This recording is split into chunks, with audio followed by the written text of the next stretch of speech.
नमस्कार, स्वागत है आपका देश की बात में। मैं हूं आपके साथ अवंतिका अवस्थी। रुक करते हैं आज की तमाम बड़ी खबरों की ओर, जहां केंद्र सरकार की आज कैबिनेट बैठक। पीएम मोदी की अध्यक्षता में होगी कैबिनेट बैठक। तो ई सिगरेट पर अध्यादेश ला सकती है केंद्र सरकार। 10:30 बजे प्रधानमंत्री आवास पर होगी कैबिनेट की बैठक।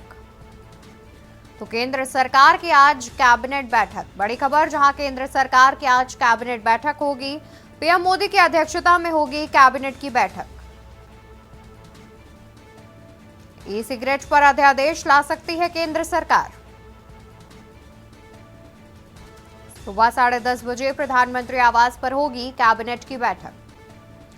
तो एक बड़ी खबर, जहां केंद्र सरकार की आज कैबिनेट बैठक होनी है। सुबह 10:30 बजे से इस बैठक की शुरुआत हो जाएगी। पीएम मोदी की अध्यक्षता में कैबिनेट बैठक की जाएगी। ई सिगरेट पर अध्यादेश ला सकती है केंद्र सरकार। सुबह 10:30 बजे प्रधानमंत्री आवास पर कैबिनेट बैठक का किया जाएगा आयोजन। तो खबर आपको बता रहे हैं, जहां पर केंद्र सरकार की कैबिनेट बैठक आज सुबह 10:30 बजे बैठक का किया जाएगा आयोजन। पीएम मोदी की अध्यक्षता में की जाएगी कैबिनेट बैठक। ई सिगरेट पर अध्यादेश ला सकती है केंद्र सरकार। सुबह 10:30 बजे प्रधानमंत्री आवास पर होगी कैबिनेट बैठक।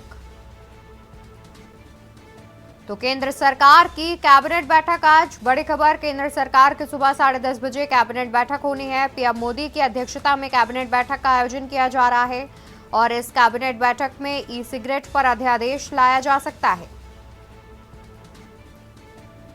तो सुबह 10:30 बजे कैबिनेट बैठक की शुरुआत होगी। इसकी अध्यक्षता प्रधानमंत्री नरेंद्र मोदी करेंगे और इस दौरान अध्यादेश भी ला सकती है केंद्र सरकार। पीएम मोदी की अध्यक्षता में किया जाएगा कैबिनेट बैठक का आयोजन। ई सिगरेट पर अध्यादेश ला सकती है केंद्र सरकार। ज्यादा जानकारी के लिए हमारे साथ विशेष संवाददाता अखिलेश सिंह जुड़े हुए हैं। अखिलेश जी, आज कैबिनेट बैठक है, महत्वपूर्ण कही जा रही है और साथ ही ये भी जानकारी मिल रही है कि ई सिगरेट पर अध्यादेश लाया जा सकता है। क्या कुछ अधिक जानकारी है इस पर? केंद्र सरकार की आज सुबह 10:30 बजे कैबिनेट की बैठक होगी। कैबिनेट की बैठक प्रधानमंत्री नरेंद्र मोदी की अध्यक्षता में होगी। जी। इसमें सरकार के सभी कैबिनेट मंत्री शामिल होंगे। सबसे बड़ी बता दूं कि ई सिगरेट का मामला, अध्यादेश लाने की तैयारी तो पहले से ही चल ही रही है, तो ये कैबिनेट में अध्यादेश पास किया जा सकता है। इसके साथ ही साथ जो वित्त मंत्रालय के अंदर तैयारियां चल रही हैं, वित्त मंत्री निर्मला सीतारमण बजट की तैयारी कर रही हैं, तो उनको लेकर तमाम योजनाएं हैं, तमाम परियोजनाएं हैं, जिनके प्रोजेक्ट लटके हुए हैं या जिनको फंड की जरूरत है, उन तमाम प्रस्तावों पर भी आज कैबिनेट की बैठक में पास होंगे। तो प्रधानमंत्री नरेंद्र मोदी जब आज कैबिनेट की बैठक करेंगे, तो कैबिनेट की बैठक में जो बजट आने वाला है, इस बजट को मद्देनजर तमाम फैसले होंगे और तमाम चीजों पर हौसला। और ई सिगरेट को लेकर जहां तक चल रहा था, इस पर काफी दिन से भारतीय जनता पार्टी से लेकर सरकार तक कितने बैठकों का दौर जारी रहा था। तो अब अंदाजा लगाया जा सकता है कि जो बैठकों का दौर हुआ और जो मसौदा तैयार हुआ था, उस पर ई सिगरेट पर अब आज कैबिनेट में पूरी तरह से पास हो सकता है और इस पर आगे अधिसूचना जारी होगी। अवंतिका। बिल्कुल। और वहीं अखिलेश जी, ये भी देखा जाए कि जैसे कि अभी बजट भी पेश किया जाना है, बजट सत्र अभी लगेगा और कुछ ऐसे राज्य भी हैं जिनमें विधानसभा चुनाव आ रहे हैं। तो क्या इस बार के बजट में ये ध्यान में रखा जाएगा कि ऐसा बजट लाया जाए जिससे जो विधानसभा चुनाव जिन राज्यों में हो रहे हैं, वहां की जनता भी खुश हो सके? केंद्र सरकार का जो बजट आने वाला है, वो जी। बजट बनाने की तैयारी चल रही है और हलवा पार्टी भी बजट के लिए हो चुकी है। तो अब देखना यह है कि लोकसभा चुनाव में जिन चीजों को लेकर भारतीय जनता पार्टी बैकफुट अब नजर आ रही है, आगामी उपचुनाव जो होने हैं, आगामी विधानसभा चुनाव जो होने हैं, उनको लेकर भारतीय जनता पार्टी जो रणनीति तैयार कर रही है, बैठकों का दौर जारी है, उनमें इन चीजों को लेकर लगातार चर्चा हो रही है। इसके साथ ही साथ आपको बता दें कि जो प्रदेश सरकारों के तरफ से इनपुट दिया जा रहा है, वही विपक्ष जिन मुद्दों को लेकर हमला कर रहा है, और बेरोजगारी हो, महंगाई हो, इन तमाम चीजों को लेकर जब विपक्ष जिन जिन चीजों को केंद्र सरकार को घेरने में जुटा है, तो ये पूरा अंदाजा लगाया जा सकता है कि मोदी जी। सरकार इस बार कम सीटें होने के वजह से केंद्र सरकार में बैकफुट पर नजर आ रही है। प्रदेश के संगठन से लेकर सरकारों में मतभेद चल रहा है। वहां हर तरह का एक दूसरे को हत्या हत्या एक दूसरे के ऊपर आरोप और प्रत्यारोप का दौर चल रहा है। इन तमाम चीजों के मद्देनजर अगर देखा जाए तो इस बार का जो बजट होगा वो लोक लुभावन बजट हो सकता है।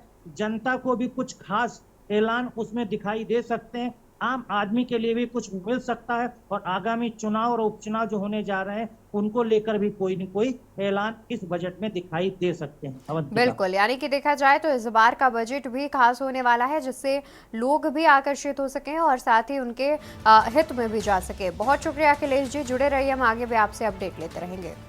तो केंद्र सरकार की आज कैबिनेट बैठक होनी है। सुबह 10:30 बजे कैबिनेट बैठक की शुरुआत होगी। प्रधानमंत्री नरेंद्र मोदी की अध्यक्षता में कैबिनेट बैठक का आयोजन किया जा रहा है और ई सिगरेट पर अध्यादेश ला सकती है केंद्र सरकार।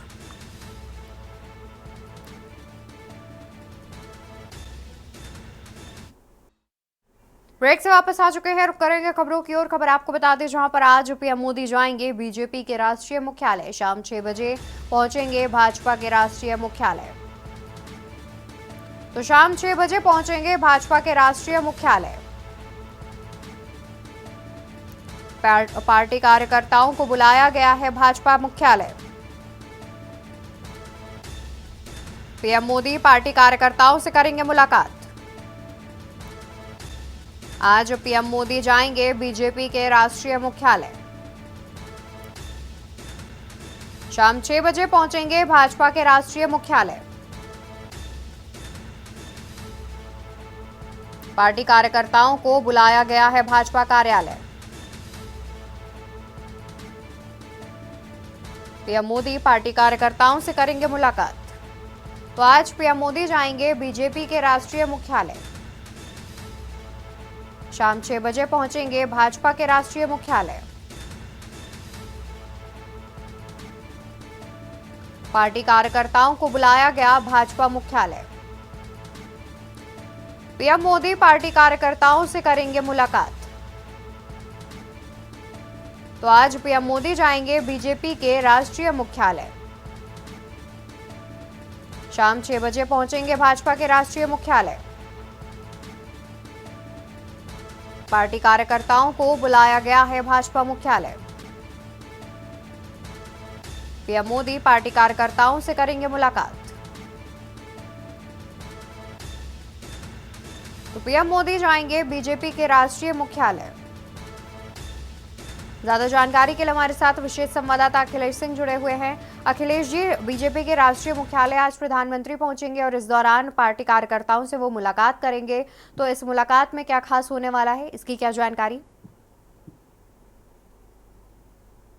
लोकसभा चुनाव होने के बाद से कई राज्यों में पार्टी और सरकारें वहां पर भाजपा के उनके बीच में संगठन और सरकार के बीच में जिस तरह की अंतरकलह चल रही है, आरोप प्रत्यारोप का दौर चल रहा है। और जहां तक कई नेताओं का ये कहना है कि संगठन बड़ा होता है, सरकार बड़ी नहीं होती है। तो इन तमाम चीजों के जो मुद्दे राज्यों में उठते हैं, कहीं कोई केंद्र सरकार पर इस तरह का सवाल उठाए उससे पहले ही हम कह सकते हैं कि प्रधानमंत्री नरेंद्र मोदी ने खुद ही ये फैसला लिया है कि वो ये दिखाना चाहते हैं प्रदेशों की सरकारों को, प्रदेश के संगठनों को, कि संगठन ही बड़ा होता है, सरकार बड़ी नहीं होती है। शायद यही वजह रही होगी कि आज प्रधानमंत्री नरेंद्र मोदी भाजपा के राष्ट्रीय मुख्यालय दिल्ली पहुंच रहे हैं, जहां पर पार्टियों के पदाधिकारियों से, पार्टी के तमाम कार्यकर्ताओं से और अन्य लोगों से आज भाजपा मुख्यालय नई दिल्ली में प्रधानमंत्री मुलाकात करेंगे, उनके साथ चर्चा करेंगे, आम मुद्दे जो चल रहे हैं देश में उन पर चर्चा करेंगे। इसके साथ ही पार्टी, संगठन और सरकार के बीच में तालमेल कैसे बने, दोनों के बीच में अच्छा तालमेल होने के बाद जनता के हित के कैसे फैसले लिए जा सकें, इन तमाम चीजों के मद्देनजर कहा जा सकता है कि प्रधानमंत्री मोदी आज भारतीय जनता पार्टी मुख्यालय नई दिल्ली शाम 6 बजे पहुंचेंगे। इन तमाम चीजों के मद्देनजर ही ये देखा जा सकता है कि जिस प्रकार उत्तर प्रदेश में केशव प्रसाद मौर्य ने उत्तर प्रदेश की कार्य समिति में कहा था कि संगठन बड़ा होता है, सरकार नहीं। इसके बाद पश्चिम बंगाल में भी कार्य समिति भारतीय जनता पार्टी की बैठक हुई, वहां पर भी कहा गया कि संगठन जो है उसमें लोकसभा चुनाव में परफॉर्मेंस अच्छी नहीं रही है, इसलिए वहां पर भी संगठन में बदलाव होना चाहिए। तो एक के बाद एक लगातार इस तरह के सवाल प्रदेशों से उठते चले आ रहे हैं। और जिन राज्यों में भारतीय जनता पार्टी की सरकार है, वहां पर भारतीय जनता पार्टी का संगठन है, दोनों के बीच में तालमेल कैसा है, इन पर भी सवाल उठ रहे हैं। तो शायद ये प्रधानमंत्री की आज पहल कही जा सकती है और ये राज्यों जी को संदेश भी कहा जा सकता है। बिल्कुल, और यानी कि उनके पार्टी के पार्टी के कार्यकर्ताओं के बीच जो इस तरीके की बात सामने आ रही है, जहां पर विपक्ष का भी कहना है कि उनके अंदर विवाद चल रहा है, तो इस स्थिति से निपटने के लिए और उनके बीच सामंजस्य बनाए रखने के लिए भी कहीं ना कहीं प्रधानमंत्री का उनके बीच पहुंचना जरूरी है। बहुत शुक्रिया आपका, आप जुड़े रहिए, हम आगे भी आपसे अपडेट लेते रहेंगे। तो आपको बता दें कि आज प्रधानमंत्री नरेंद्र मोदी बीजेपी के राष्ट्रीय मुख्यालय जाएंगे। शाम करीब 6 बजे वो मुख्यालय पहुंचेंगे और उसके बाद वहां पर पार्टी के तमाम जो लोग हैं उनसे मिलते हुए नजर आएंगे, उनके साथ चर्चा करते हुए भी नजर आएंगे।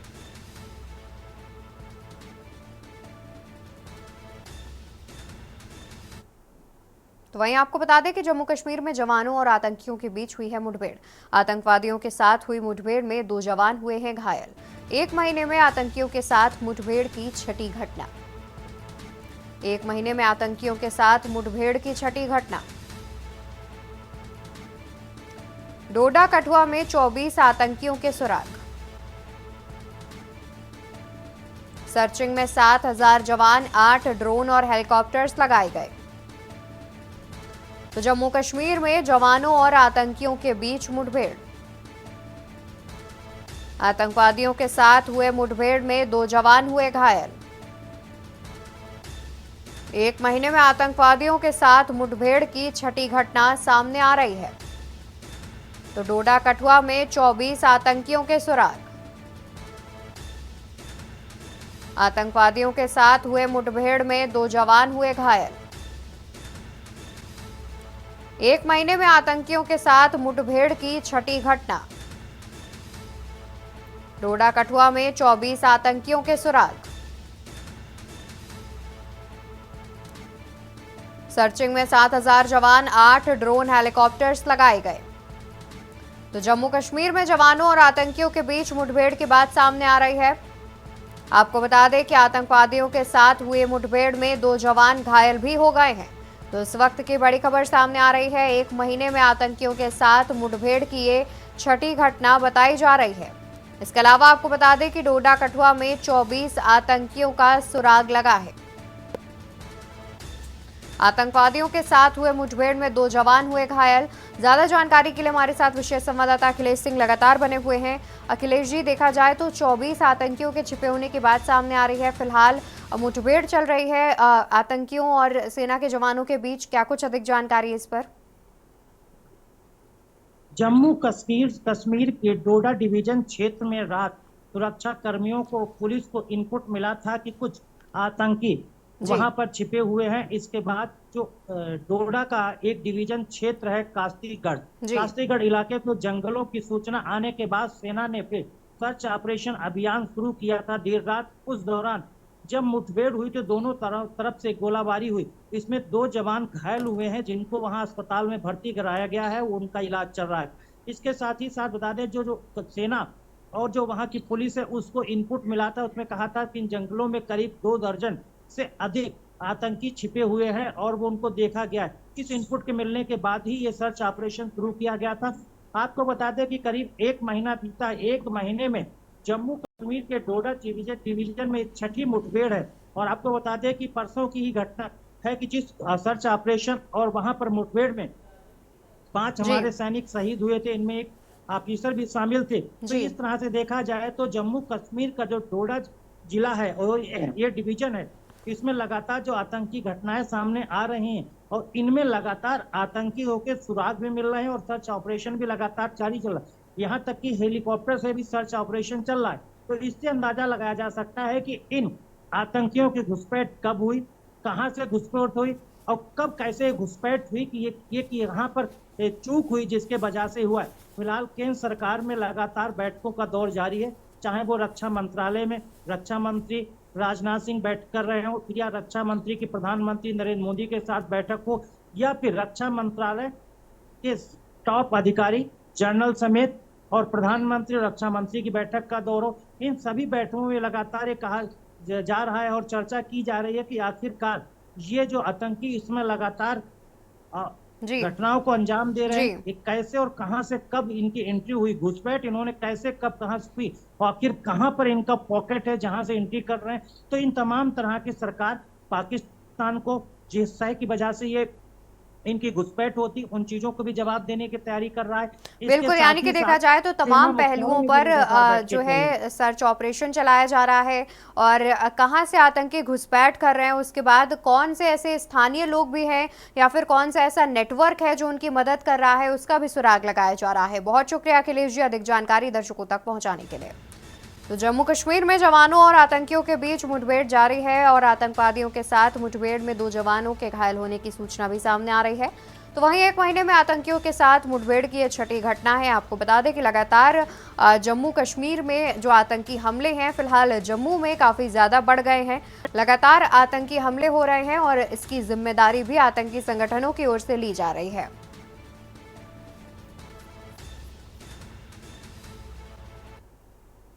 और वहीं नीट यूजी याचिकाओं पर सुप्रीम कोर्ट में सुनवाई आज। केंद्र ने परीक्षा में किया था गड़बड़ी से इनकार। सुप्रीम कोर्ट मुख्य न्यायाधीश डीवाई चंद्रचूड़ की पीठ करेगी सुनवाई।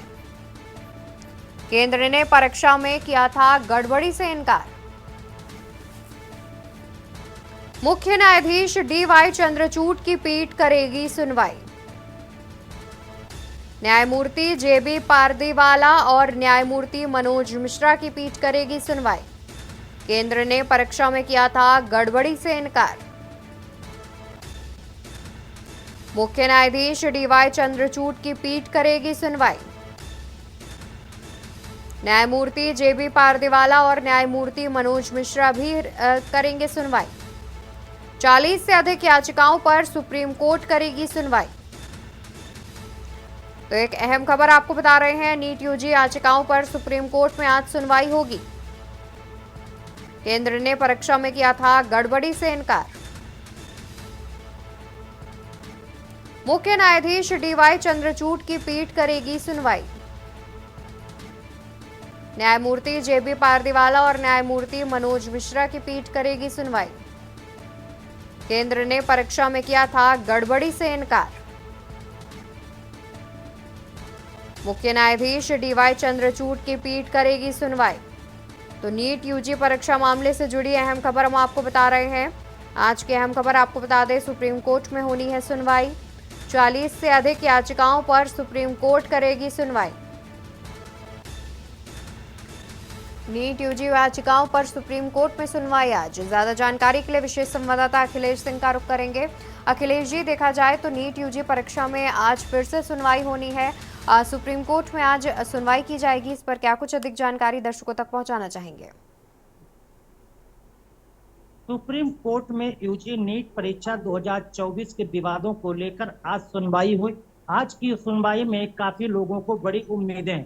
सुप्रीम कोर्ट जब आज सुनवाई करेगा तो उससे पहले सुप्रीम कोर्ट ने सरकार को भी एक नोटिस जारी किया था और उसमें उनसे जवाब देने के लिए कहा था कि नीट परीक्षा जो गड़बड़ी के आरोप लग रहे हैं उनको लेकर सरकार और एनटीए यानी नेशनल टेस्टिंग एजेंसी का क्या पक्ष है उसको रखा, तो उस सरकार के तरफ से भी जवाब दाखिल कर दिया गया था। इसके साथ ही साथ सुप्रीम कोर्ट के तरफ से ये सभी मामलों में कहा गया था कि जितनी भी याचिकाएं अलग अलग लगी हैं, चाहे वो छात्रों के द्वारा लगाई गई हो या फिर कोचिंग संस्थानों के द्वारा दाखिल की गई हो या समाज सेवी संगठन या जनहित याचिकाएं, इस मामले में जितनी भी दाखिल की गई उनकी करीब संख्या 40 थी। बिल्कुल बिल्कुल, यानी कि देखा जाए तो आज सुप्रीम कोर्ट में अहम रूप से सुनवाई होगी।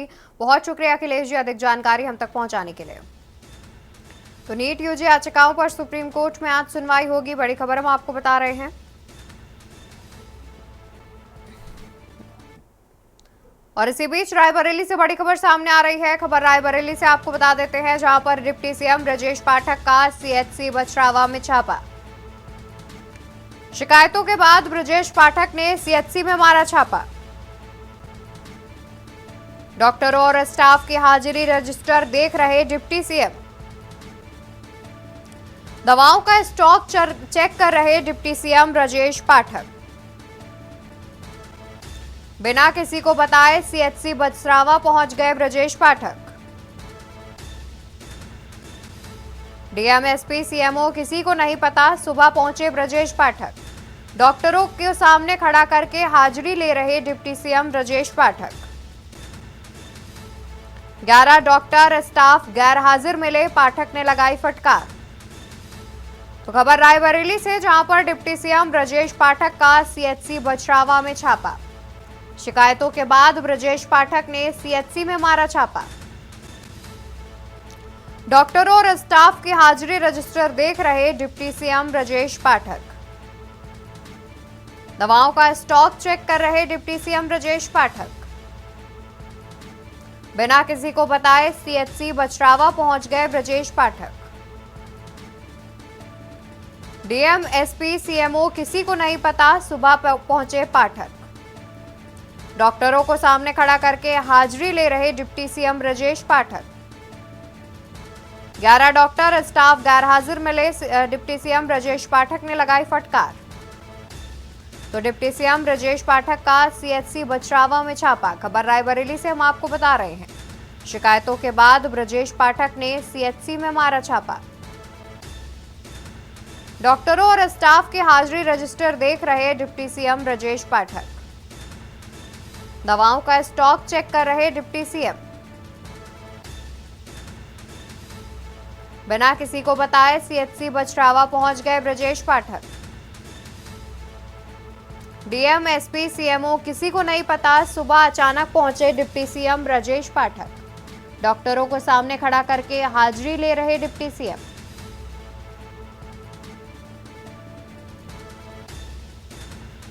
ज्यादा जानकारी के लिए हमारे साथ रेजिडेंट एडिटर मनीष पांडे जी जुड़े हुए हैं। मनीष जी, देखा जाए तो जिस तरीके से पिछले कुछ दिनों से स्वास्थ्य विभाग की कई लापरवाहियों की बात भी सामने आई, उसके बाद आज बछरावा सीएचसी अचानक डिप्टी सीएम पहुंच गए और देखा जाए तो कई जो गैर हाजिर लोग मिले हैं या फिर जो तमाम अव्यवस्थाएं देखने को मिली हैं, उस पर फटकार भी लगाई है। बिल्कुल, देखिए निश्चित रूप से काफी खामियां तमाम अस्पतालों में मिली थी और समय समय पर ऐसी खबरें भी हम देखते रहते हैं। लेकिन एक तरफ जहां प्रदेश का राजनीतिक माहौल बड़ा गर्म है, उसके दूसरी तरफ डिप्टी सीएम आज राजधानी छोड़ के बछरावा पहुंच जाते हैं और वहां पर पहुंच के वहां पर सीएचसी पर वहां पर व्यवस्थाओं का जायजा लेते हैं। जाहिर तौर पर जो खामियां मिली, जो लोग नदारद मिले, करीब 11 स्टाफ वहां गैर हाजिर मिले, उनके खिलाफ तो हो सकता है कोई कार्रवाई हो या हो सकता है आने वाले समय में इस औचक निरीक्षण की वजह से वो संभल जाए।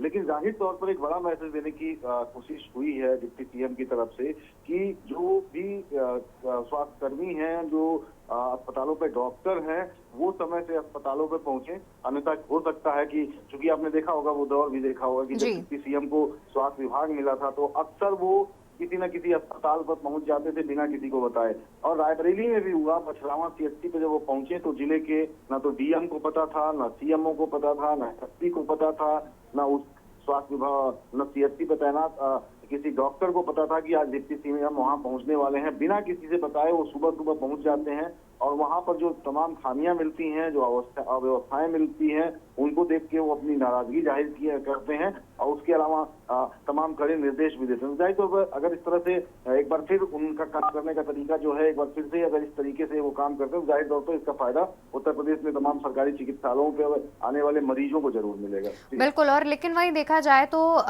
लगातार फिलहाल अभी कुछ हाल ही के दिनों की अगर हम बात करें तो स्वास्थ्य विभाग की ओर से कई ऐसी दिक्कतें आ रही थी। हालांकि ब्रजेश पाठक के पास स्वास्थ्य मंत्रालय की जिम्मेदारी है, उनके संज्ञान में कोई मामला आता है तो वो जरूर उसका निस्तारण करते हैं, उस पर कार्रवाई करते हैं। लेकिन जिस तरीके से एक बार फिर वो अचानक से सीएचसी पहुंच गए, तो इसको किस नजरिए से देखा जा रहा है? देखिए, जाहिर तौर पर इसका मकसद बस यही है कि पूरे प्रदेश में एक बड़ा मैसेज जाए कि जो भी सरकारी कर्मचारी या जो भी सरकारी चिकित्सालयों में डॉक्टर तैनात हैं, वो समय से सीएचसी और पीएचसी और अस्पतालों पर पहुंचे। सीधा सीधा मैसेज देने की ये कोशिश है। आज अगर बछरावा जा सकते हैं उप मुख्यमंत्री, तो हो सकता है कल बाराबंकी पहुंच जाएं, उन्नाव पहुंच जाएं, कानपुर पहुंच जाएं, या प्रदेश के जिस भी हिस्से में वो रहे वहां औचक निरीक्षण में पहुंच जाएं। तो जाहिर तौर पर एक बड़ा मैसेज देने की कोशिश है। और जो अव्यवस्थाओं की बात है, जो इस तरह की तस्वीरें आती हैं, वो निश्चित रूप से जो है स्वास्थ्य सेवाओं पर सवाल खड़ा करती हैं, क्योंकि जो उसके जिम्मेदार होते हैं एक तरह से लापरवाही पूर्ण जो रवैया होता है उसकी वजह से मरीजों को परेशानी उठानी पड़ती है। तो ऐसे में औचक निरीक्षण करके ये एक मैसेज देने की कोशिश की गई है कि कम से कम जो भी अस्पतालों पे जो डॉक्टर कर्मचारी जिनकी ड्यूटी है वो समय से पहुंचे और लोगों को असुविधा ना होने पाए, ये खास मैसेज देने की कोशिश डिप्टी सीएम की तरफ से आज की गई है। बिल्कुल, और साथ ही कहीं ना कहीं ये भी संदेश देने का भी प्रयास किया गया है कि कभी भी अचानक से डिप्टी सीएम ब्रजेश पाठक अस्पतालों में पहुंचकर औचक निरीक्षण कर सकते हैं और अगर कोई भी खामियां मिली तो उस पर कार्यवाही भी की जाएगी। बहुत शुक्रिया मनीष जी अधिक जानकारी हमारे दर्शकों तक पहुंचाने के लिए। तो आपको बता दें कि रायबरेली से खबर सामने आ रही है, जहां पर कई शिकायतें मिलने के बाद आज डिप्टी सीएम ब्रजेश पाठक अचानक बछरावा सीएचसी पहुंच गए। हालांकि इसकी जानकारी डीएम, एसपी, सीएमओ किसी को भी नहीं थी। उन्होंने अचानक से सीएचसी में छापा मारा, यानी कि एक तरीके से औचक निरीक्षण करने वो पहुंचे और तमाम चीजें वहां पर देखी। जो स्टाफ गैर हाजिर मिला और दवाइयों का स्टॉक चेक किया और साथ ही फटकार भी लगाई। जहां पर उन्हें खामियां मिली उसको लेकर के उन्होंने सीएमओ को और संबंधित लोगों को फटकार भी लगाई।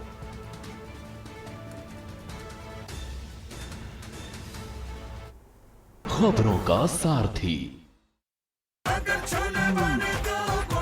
गोल्डी छोले मसाले, जहाँ जाए रिश्ते बनाए, जहाँ जाए रिश्ते बनाए, गोल्डी मसाले। आप देख रहे हैं के न्यूज, खबरों का सारथी। ब्रेक से वापस आ चुके हैं, रुक करेंगे खबरों की ओर। खबर आपको बता दें, जहां पर अमेरिकी राष्ट्रपति जो बाइडेन कोविड पॉजिटिव। अहम जानकारी, अमेरिकी राष्ट्रपति कोविड पॉजिटिव, अपने पहले कार्यक्रम के बाद कराया था कोविड टेस्ट। राष्ट्रपति बाइडेन को लगाया गया टीका और बूस्टर डोज। राष्ट्रपति जो डेलावेयर शहर में खुद को करेंगे आइसोलेट। तो राष्ट्रपति बाइडेन को लगाया गया टीका और बूस्टर डोज। राष्ट्रपति जो डेलावेयर शहर में खुद को आइसोलेट करेंगे। अमेरिकी व्हाइट हाउस में जारी की गई सूचना। कोविड-19 की गाइडलाइंस पूरी तरह से करेंगे पालन। तो अमेरिकी राष्ट्रपति जो बाइडेन हुए कोविड पॉजिटिव।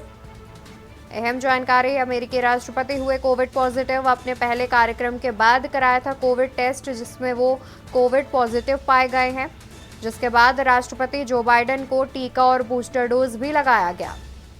राष्ट्रपति जो डेलावेयर शहर में खुद को आइसोलेट भी करेंगे। वही बता दें कि राष्ट्रपति बाइडेन को लगाया गया टीका और बूस्टर डोज। राष्ट्रपति जो डेलावेयर शहर में खुद को करेंगे आइसोलेट।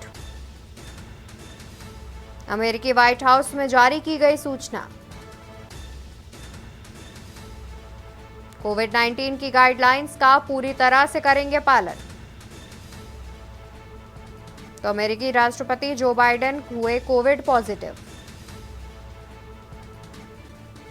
अपने पहले कार्यक्रम के बाद कराया था कोविड टेस्ट। कोविड पॉजिटिव आने के बाद जो बाइडेन को टीका और बूस्टर डोज भी लगाया गया।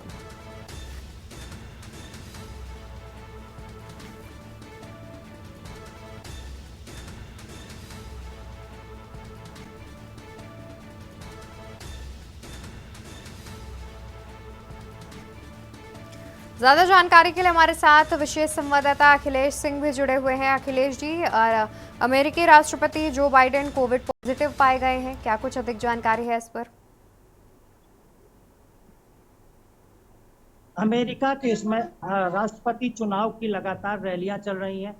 सत्ता पक्ष विपक्ष दोनों की तरफ से रैलियां ताबड़तोड़ की जा रही हैं। जी, आपको बता दें कि अमेरिकी राष्ट्रपति जो बाइडेन चुनाव के मद्देनजर अभी रैलियां उन्होंने शुरू की हैं, तो वो रैलियां कर रहे थे। तो रैलियों के दौरान ही उनको एहसास हुआ कि ऐसा तो नहीं उनको कोई कोविड के लक्षण दिखाई दिए। तो उसके बाद कोविड का जब 19 का टेस्ट किया गया तो अमेरिकी राष्ट्रपति जो बाइडेन का कोविड पॉजिटिव पाया गया। इसके बाद उन्होंने डेलास शहर में अपने को आइसोलेट करने के लिए किया गया। तो अमेरिकी राष्ट्रपति भवन के तरफ से न जारी करके अभी अमेरिकी व्हाइट हाउस की तरफ से सूचना जारी की गई है कि अमेरिकी राष्ट्रपति जो बाइडेन कोविड-19 पॉजिटिव पाए गए हैं। कोविड-19 पॉजिटिव पाए जाने के बाद उनको उनको इंजेक्शन दिया गया है, उनको बूस्टर डोज दी गई है। तो टीका लगाया गया है बूस्टर डोज देने के बाद। साथ ही साथ ये भी कहा गया है कि अमेरिकी राष्ट्रपति जो बाइडेन कुछ दिनों तक अब अमेरिकी राष्ट्रपति के लिए चल रहे आम चुनाव से दूर रहेंगे। इसके साथ ही ना किसी भी राजनीतिक, पॉलिटिकल या फिर चुनावी मीटिंग में शामिल होंगे। वो अमेरिका के एक डेलावेयर शहर में अपने को आइसोलेट करेंगे। कुछ दिन आइसोलेट करने के बाद एक बार फिर उनका कोविड-19 टेस्ट होगा। कोविड-19 टेस्ट पॉजिटिव ना आने के बाद एक बार फिर बिल्कुल, यानी कि सरकारी देखा जाए तो कामकाज और फिलहाल वो चुनाव में कोविड सक्रिय पॉजिटिव आ होंगे। गए हैं और कोविड पॉजिटिव के दौरान वो खुद को आइसोलेट भी रखेंगे, जिससे कि वो जल्द से जल्द ठीक हो सकें। बहुत शुक्रिया आपका अधिक जानकारी दर्शकों तक साझा करने के लिए। तो आपको बता दें कि अमेरिकी राष्ट्रपति जो बाइडेन कोविड पॉजिटिव पाए गए हैं। फिलहाल उनको बूस्टर डोज दे दिया गया है और वो खुद को आइसोलेट भी कर लेंगे। अपने पहले कार्यक्रम के बाद उन्होंने कोविड टेस्ट कराया था, जिसमें वो कोविड पॉजिटिव पाए गए हैं और इसकी सूचना अमेरिकी व्हाइट हाउस को भी दे दी गई है।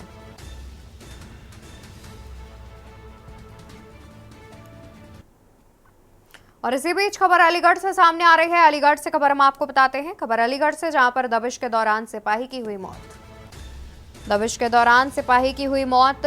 गोकशी के आरोपियों को पकड़ने गई थी पुलिस। मुठभेड़ के दौरान सब इंस्पेक्टर की पिस्टल से हो गई लॉक। अनलॉक करने के प्रयास में अचानक चली गोली। मुठभेड़ के दौरान सब इंस्पेक्टर की पिस्टल हो गई थी लॉक। अनलॉक करने के प्रयास में अचानक चली गोली। गोली एसओजी सिपाही याकूब के सिर में लगी।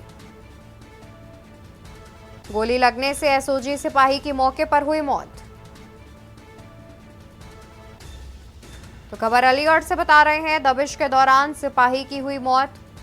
अहम जानकारी, दबिश के दौरान सिपाही की मौत की बात सामने आ रही है। गोकशी के आरोपियों को पुलिस पकड़ने गई थी और मुठभेड़ के दौरान सब इंस्पेक्टर की पिस्टल लॉक हो गई। पिस्टल को अनलॉक करने के दौरान अचानक गोली चल गई। गोली जो है वो एसओजी सिपाही के सिर में जा लगी, जिससे सिपाही की मौके पर ही मौत हो गई।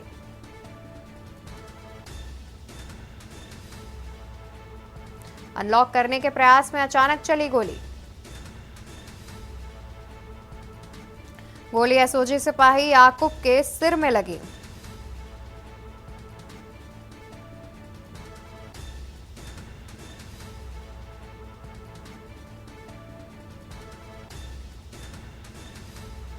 तो दबिश के दौरान सिपाही की मौत। खबर अलीगढ़ से आपको बता रहे हैं, गोकशी के आरोपियों को पकड़ने गई थी पुलिस।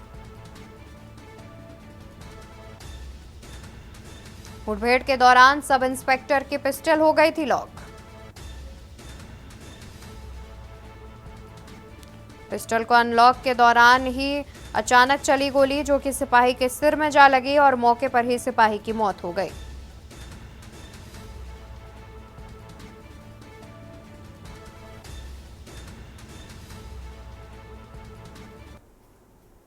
यूपी के बाद पश्चिम बंगाल में भाजपा की बैठक। लोकसभा चुनाव में खराब प्रदर्शन पर उठ रहे सवाल। खराब प्रदर्शन पर जवाबदेही तय करने की भी मांग। लोकसभा चुनाव में खराब प्रदर्शन पर उठ रहे सवाल। खराब प्रदर्शन पर जवाबदेही तय करने की मांग। संगठन में बदलाव की मांग।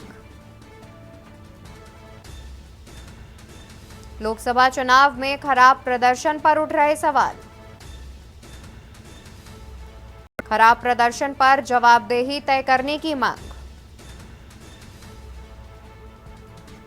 संगठन में बदलाव की मांग।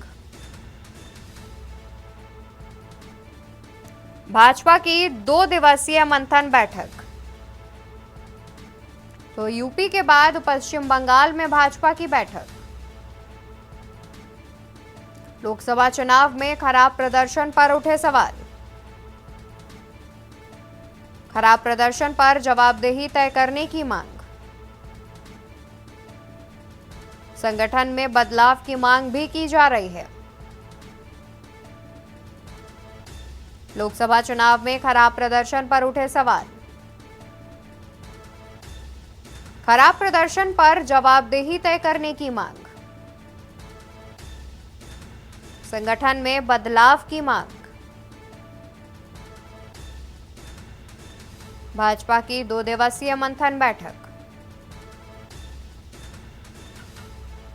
यूपी के बाद पश्चिम बंगाल में भाजपा की बैठक।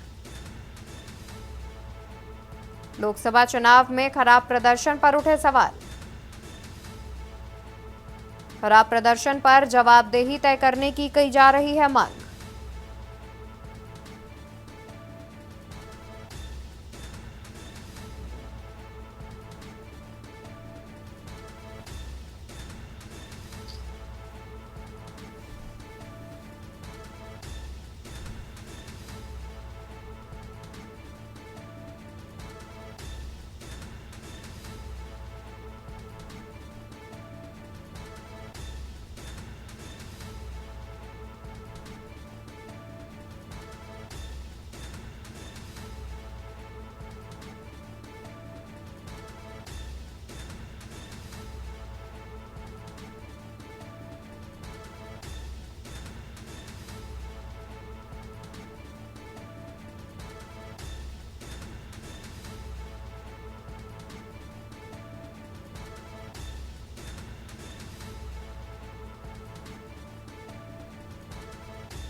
तो वहीं खबर सिरसा के ऐलानाबाद से है, जहां ढाड़ी शेरावली में जल जीवन मिशन योजना भ्रष्टाचार की भेंट चढ़ गई।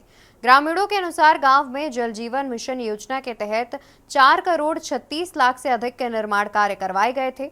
ग्रामीणों का कहना है कि गांव में करोड़ों रुपए खर्च होने के बाद भी ग्रामीणों को दूषित पानी पीना पड़ रहा है।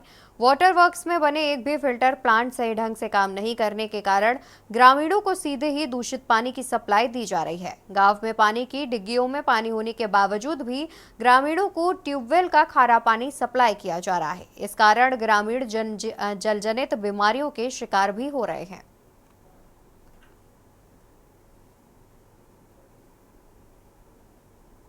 कारण सारी सड़कें हमारी एकदम टूटी फूटी हो गई है और उनको दोबारा तैयार करवाने के लिए बहुत बार तो प्रशासन को अवगत करवा दिया हमने और सीएम साहब को भी हमने इस बारे में एप्लीकेशन दे दी है। और ये बहुत बार कहने के बावजूद जो पब्लिक हेल्थ के सभी अधिकारी हैं वो ठेकेदार के साथ मिले जुले हैं, जिसके कारण ये काम नहीं हो रहा। तो सड़कें तो सारी खराब हो रही है जी और तो गाँव कट के जाना रही है, बजरी पत्थर है जो सारो मेरे खेत में गए। 2 बार ग्वार बीज दिए, दोनों बार ग्वार खराब हो गया और गाँव में खारो पानी आवे और पानी बरसात को वो जाके दोबारा गंदे दूर से पानी आना रहे है, नेर को पानी कौन आना रहे हो। ठीक है, हम ढाणी सेरा से हमारे गांव के अंदर वाटर वर्क्स का टेंडर हुए लगभग 1.5 साल हो गया है। ठेकेदार ने पूरी गांव की गलियां खराब कर दी है। बार बार कहने पर कोई सूद नहीं ले रहा है।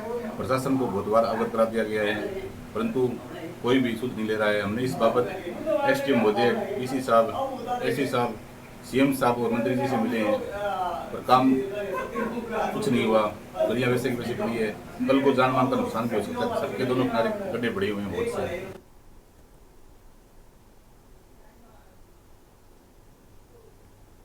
जबलपुर के सदर क्षेत्र में मुहर्रम की 10 तारीख को करबला गश्ती, जिसमें मेहराब, गोला, छड़ और इस्लाम का परचम लहराते हुए हिंदू मुस्लिम मिलकर इस मुहर्रम को मनाते हैं। जहां पूरे शहर में बुजुर्गों के चाहने वाले मुहर्रम की अलग अलग तारीख में गश्ती करते हैं और मुहर्रम की 10 तारीख को करबला पहुंचते हैं।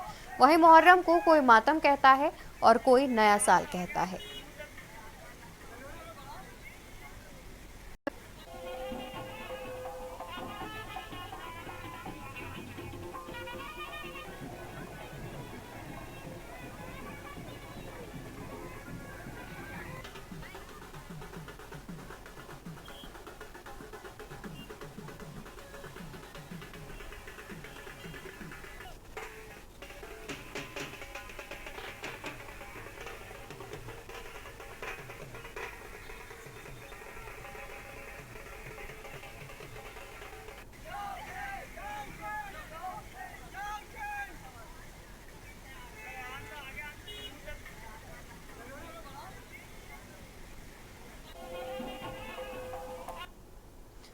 तो वही खबर आपको बता दें, जहां पर रायबरेली में शरारती तत्वों का बोलबाला। शरारती तत्वों ने बाबा भीमराव अंबेडकर की तोड़ी प्रतिमा। प्रतिमा के टूटने से लोगों में आक्रोश। सूचना पर पहुंची पुलिस ने जांच पड़ताल की शुरू। लालगंज क्षेत्र के भीरा गोविंदपुर की पूरी घटना बताई जा रही है। खबर रायबरेली से, जहां रायबरेली में शरारती तत्वों का बोलबाला। शरारती तत्वों ने बाबा भीमराव अंबेडकर की तोड़ी प्रतिमा। प्रतिमा के टूटने से लोगों में आक्रोश। सूचना पर पहुंची पुलिस जांच पड़ताल में जुटी। शरारती तत्वों ने बाबा भीमराव अंबेडकर की तोड़ी प्रतिमा। प्रतिमा के टूटने से लोगों में आक्रोश। सूचना पर पहुंची पुलिस मामले की जांच पड़ताल में जुटी। लालगंज क्षेत्र के भीरा गोविंदपुर की पूरी घटना बताई जा रही है। तो खबर आपको बता रहे हैं, जहां पर रायबरेली में शरारती तत्वों का बोलबाला। शरारती तत्वों ने बाबा भीमराव अंबेडकर की तोड़ी प्रतिमा। तो रायबरेली में शरारती तत्वों का बोलबाला। शरारती तत्वों ने बाबा भीमराव अंबेडकर की तोड़ी प्रतिमा। प्रतिमा के टूटने से लोगों में आक्रोश। सूचना पर पहुंची पुलिस मामले की जांच पड़ताल में जुटी। पति कोतवाली सिकंदराबाद में देकर आया था तहरीर।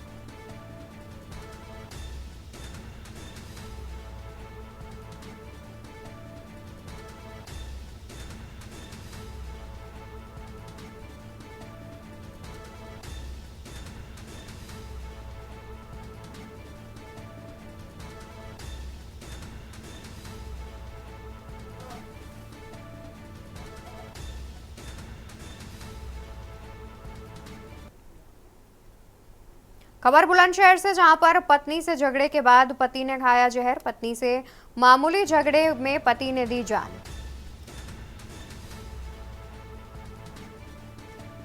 जंगल में पेड़ के नीचे पड़ा मिला व्यक्ति का शव।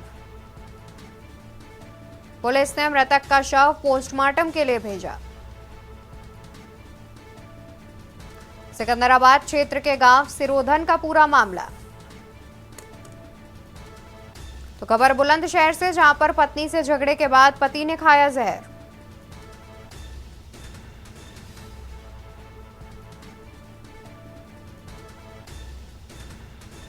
पति कोतवाली सिकंदराबाद में देकर आया था तहरीर।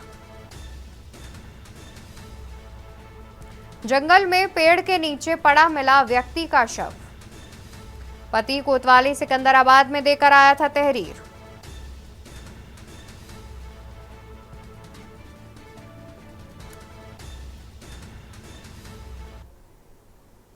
खबर बुलंदशहर से, जहां पर नकली दूध बनाने के स्याह धंधे का हुआ खुलासा। दूध की शक्ल में ले जाया जा रहा था सफेद जहर।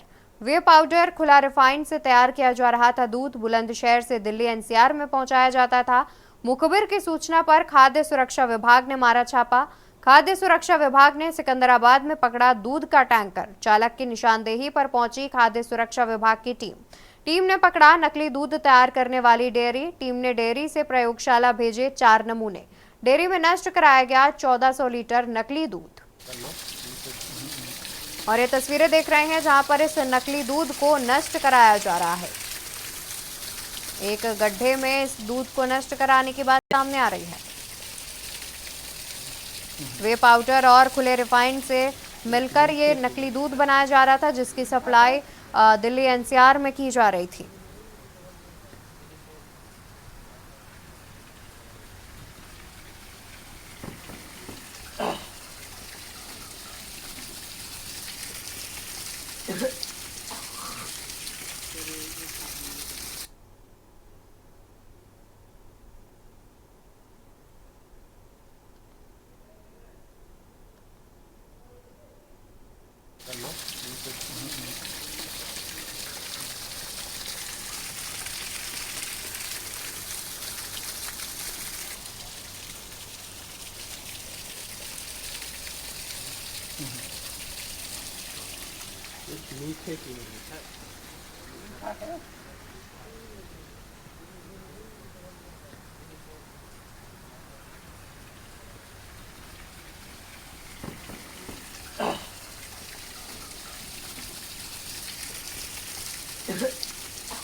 कानपुर में गंगा का जलस्तर तेजी से बढ़ रहा है। गर्रा और काली नदी उफान पर है, जिसका असर अब कानपुर में भी देखने को मिल रहा है।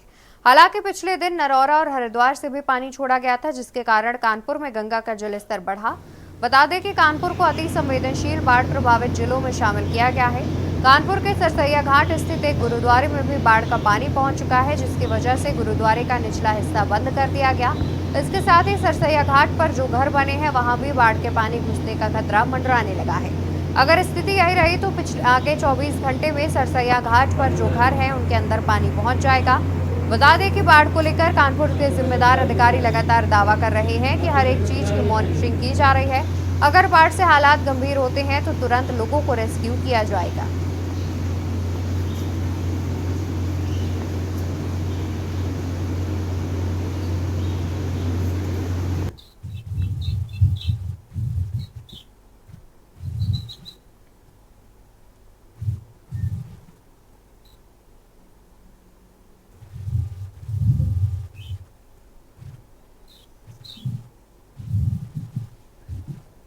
कानपुर में गंगा का जलस्तर तेजी से बढ़ रहा है।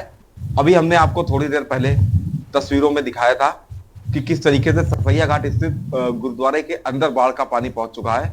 अब हम आपको दिखाएंगे कि जो सरसैया घाट मोहल्ला है वहां पर भी आप पानी घुसने लगा है घरों में। आप तस्वीरों में देख सकते हैं कि किस तरीके से गंगा की कटान के कारण ये जो घर बने हुए हैं अब इनमें भी पानी घुसने का खतरा मंडराने लगा है। आपको बता दें कि कानपुर के प्रशासनिक अधिकारी लगातार बाढ़ आने के बाद स्थिति को नियंत्रण करने का दावा कर रहे हैं। कल जिलाधिकारी ने एक बैठक भी करी थी, जिसमें कानपुर को अति संवेदनशील बाढ़ प्रभावित क्षेत्रों में शामिल किया गया है। लगातार जो जिम्मेदार अधिकारी हैं उनका साफ तौर पर कहना है कि अगर बाढ़ के हालात गंभीर होते हैं तो लोगों तक जल्द से जल्द राहत सामग्री पहुंचाई जाएगी और उनको रेस्क्यू करने का काम किया जाएगा। अब देखने वाली बात होगी कि जब हालात गंभीर होते हैं तो किस तरीके से जिम्मेदार अधिकारी अपने कर्तव्यों का पालन करते हैं। कानपुर से कौस्तुभ मिश्रा, के न्यूज इंडिया। कानपुर को बाढ़ प्रभावित अति संवेदनशील इलाकों में शामिल किया गया है। इस वक्त के न्यूज की टीम मौजूद है सरसैया घाट स्थित एक गुरुद्वारे में। आपको तस्वीरों में दिखाना चाहेंगे कि बाढ़ का पानी गुरुद्वारे के अंदर आ गया है। आप देख सकते हैं साफ तौर पर कि गंगा नदी का पानी देखिए गुरुद्वारे के अंदर आ गया है, जिसके कारण गुरुद्वारे को लगा दिया गया है। अब किसी को आने की इजाजत नहीं है। आपको बता दें कि अर्रा और काली नदी से लगातार पानी छोड़े कानपुर में गंगा का जलस्तर तेजी से बढ़ रहा है। कमेटी के कुछ लोग से बातचीत अब उनसे बातचीत करेंगे। क्या नाम है आपका? हमारा नाम बलबीर सिंह है। तो ये गुरुद्वारा सांझा हाल वाले सरदार इंद्रजीत स्वर्गीय अमरजीत कौर जी ने, उनका परिवार ने इस स्थान को बनवाया है। यहाँ पे देखिए पानी भरा हुआ है। अब किस तरीके की आप लोग की व्यवस्थाएं हैं, आप लोग क्या कर रहे हैं? ये पानी हर साल ऊपर तक आ जाता है। इसमें सांप भी निकलते हैं और कई प्रकार के जहरीले निकलते हैं सांप, और कुछ बहुत निकल आ जाते हैं। तो इसलिए इसको लॉक कर दिया गया ताकि इसको अंदर कोई जाए, अंदर जा ना पाए, ना किसी को नुकसान पहुँचे। ये स्थान बहुत महत्वपूर्ण है। यहाँ पे बड़े दूर दूर से लोग आके दर्शन करते हैं, उनकी मनोकामनाएं पूरी होती हैं, दुखों के दुख दूर होते हैं। ये गुरुद्वारा संकट हरण दुख निवारण है। यहाँ पे गुरु तेग बहादुर साहब जी महाराज आके ठहरे थे, उनका ऊपर पलंग भी है जहाँ पे उन्होंने विश्राम किया था। यह स्थान बहुत महत्वपूर्ण है। इन्होंने इस स्थान के प्रधान साहब सांझा हाल सरदार इंद्रजीत सिंह जी स्वर्गीय बीबी अमरजीत कौर ने बनवाया है। देखिए तो अभी ये गुरुद्वारे में पानी भर गया है, तो क्या कुछ प्रशासनिक अधिकारी या कुछ कोई लोग आए हों जिनसे आप लोग की वार्ता हुई हो पानी को लेकर, बाढ़ को लेकर? यहाँ पे अभी तक कोई हमारे सामने तो कोई अधिकारी नहीं आया। देखिए तो ये गुरुद्वारा कमेटी के मेंबर हैं, जिनका साफ तौर पर सेवादार हैं, जिनका साफ तौर पर कहना है कि गुरुद्वारे में देखिए जो जिस तरीके से पानी भरा हुआ बाढ़ का, उसके बावजूद भी अभी तक कोई भी प्रशासनिक अधिकारी यहाँ पर नहीं आया है। इसके साथ ही इन्होंने गुरुद्वारे को बंद कर दिया गया, जिससे किसी भी व्यक्ति के लिए कोई खतरा ना उत्पन्न हो सके। कानपुर से कौस्तुभ मिश्रा, के न्यूज इंडिया।